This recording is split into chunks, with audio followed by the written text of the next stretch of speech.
Hello, this is section 7.7 for Calc AB, and we're going to be talking about indeterminate forms and L'Hopital's rule. Now, I already showed you this a little bit right before the first semester final exam, but now this is your official L'Hopital and how to use it and the requirements. So, first, 0 over 0, infinity over infinity. These are called indeterminate because they do not guarantee that a limit exists, nor do they indicate that the limit is if one does exist.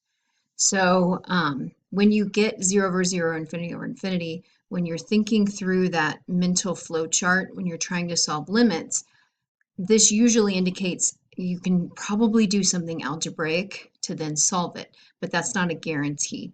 So, and that's what it's referring to here, some algebraic techniques. So factoring could work. If you're going off to infinity, multiplying by 1 over the highest degree of the denominator is what they're doing here.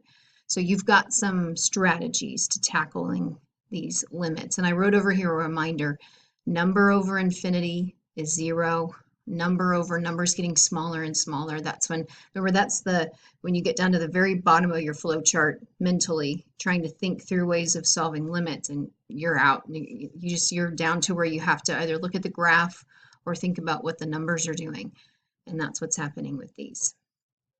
Okay, so L'Hopital is just another strategy to put on your mental flow chart, but it is not a rule that's always going to fix any problem. So don't think that, hey, this is what I can use for every limit, because that's not true. And it doesn't always work. But when it does, it's actually very, very helpful. So if ever you have a limit, it can be approaching a number, it can be approaching infinity of a rational function here, then L'Hopital's, if it meets the requirement of the indeterminate, so 0 over 0, or infinity over infinity. And it doesn't matter if it's positive, negative, that doesn't matter. But it has to meet one of those two requirements, is 0 over 0 or infinity over infinity. If it meets that requirement, then you can try L'Hopital's. And L'Hopital's says you do the derivative of the numerator, notice that turns into f prime, over the derivative of the denominator. And then you try to solve this new limit and see if you can get an answer out of it. Okay? Again, sometimes it works, sometimes it doesn't, but it's worth trying.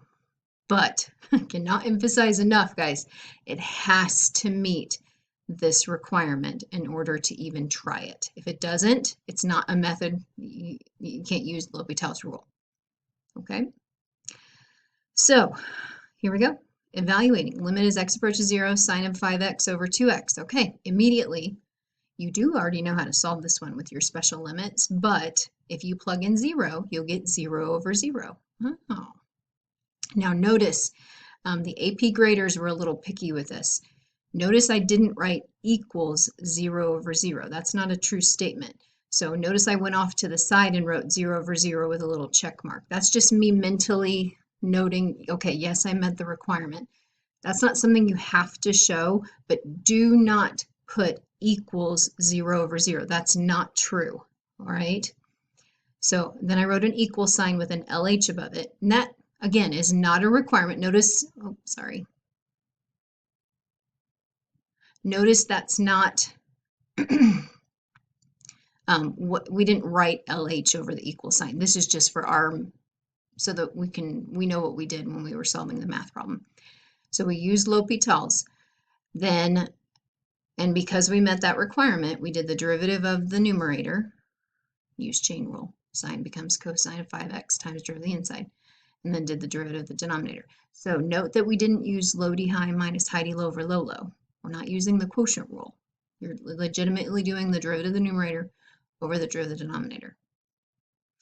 Okay, now try the limit again. Same limit as x approaches 0. So now when you plug 0 in, you get 5 in the numerator, 2 in the denominator. You're done. That's the answer. Okay? So let's try it again. So in this one, if you plug in infinity, you get a big infinity over infinity. So yes, you meet L'Hopital's requirements. So same limit, but I did the derivative of the numerator over the derivative of the denominator, plugged infinity in again, and this time we got infinity. Okay?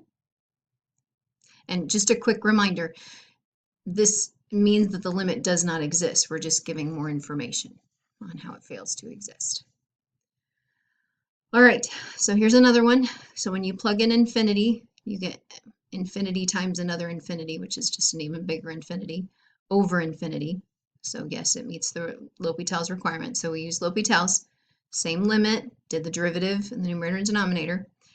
Now it's not very pretty, so we cleaned it up, got this new limit, and then you realize, oh, I still can't solve it, but it potentially looks like it got better, so maybe we'll use L'Hopital's again.